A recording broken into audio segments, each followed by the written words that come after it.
Welcome to this short overview of why both teachers and students might benefit from using spreadsheets. This video is specifically going to look at the functionality of Google's free online spreadsheet application called Sheets, but it's likely you can accomplish many similar tasks with other spreadsheet applications. Spreadsheets are powerful tools for storing, manipulating, and sharing data. Not only are they easy to set up and edit, but they have unlimited patience and can deal with information and data sets so large that would be too cumbersome to work through by hand. The power of spreadsheets lies in setting up some simple rules, formulas, or data displays once, so the spreadsheet can continue to complete those functions tirelessly on and on, no matter how much data you add, updating information as you go. For teachers, because spreadsheets do such a good job of keeping track of records, a gradebook is a great case study for using a spreadsheet in the classroom. This video is less about the how-to aspects of Sheets, but rather presents possibilities. Spreadsheets display rows and columns of information. Generally, a row represents a record of information, like a student's record of assignments, or a record of parent contact information in an address book. The columns usually represent different types of data or information, like first and last names, student IDs, assignment grades, and so on. In this example, you can see I have some weekly grades with room for week 5 and a final project. You can use any of the columns to sort information, such as putting these in alphabetical order by last name. Spreadsheets love to calculate, and they have many standard math operations built in, like this weekly average. If I open this cell, you can see that the weekly average is being calculated with the simple average function of a range of cells, in this case, D2 to H2. Because I picked all the weeks in my gradebook, when I add grades in week 5, the average will automatically recalculate. Our final average is slightly more complex, but not terribly. In my example, the weekly average is worth 50% of the final grade, and the project is the other 50%. I just need a little math to add those two averages together. Your gradebook can even convert numerical data to text-based data, like the way I've converted numbers to letter grades. Sheets has some built-in functions to review trends and data, like student performance over time.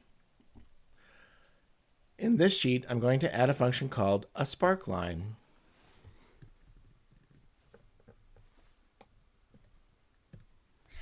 A sparkline gives me a rough visual representation of student performance over the 5 weeks. A sparkline can help you see trends quickly, like Christine here. She had some issues in week 2, but has been pretty consistent since then. And the general upward slope at the end of my sparklines should give me some confidence that most of my students are improving over time. Another way to visually review student performance over time is with conditional formatting.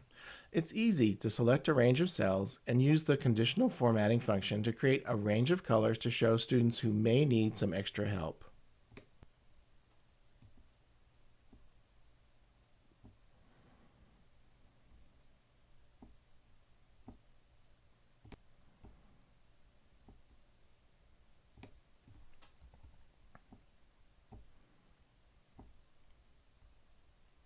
Just like with averages and sparklines, you can set conditional formatting up in advance and it will track student data as it is entered over time.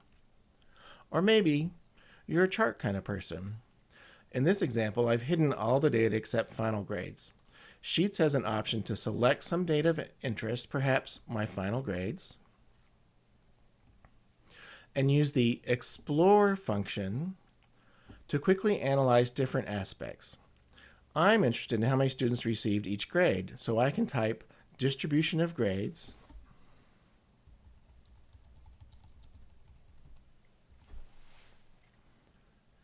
and it can create a chart for me. Maybe I don't want a column chart, but a pie chart. I like that one, so I can insert it into my sheet. The charts are completely editable, and you can copy and paste them into other documents. That's just a quick overview of Sheets using a gradebook as an example, but there are many other functions you can use. For example, similar to a gradebook is tracking attendance, not only in class, but for clubs and projects. You can keep track of different resources through an inventory list with checkout and check-in. This works for books, musical instruments, software, whatever you have to keep track of. You can also create mailing lists of students, parents, booster groups, PTOs, and other organizations. Or you can organize budgets for class field trips or fundraising.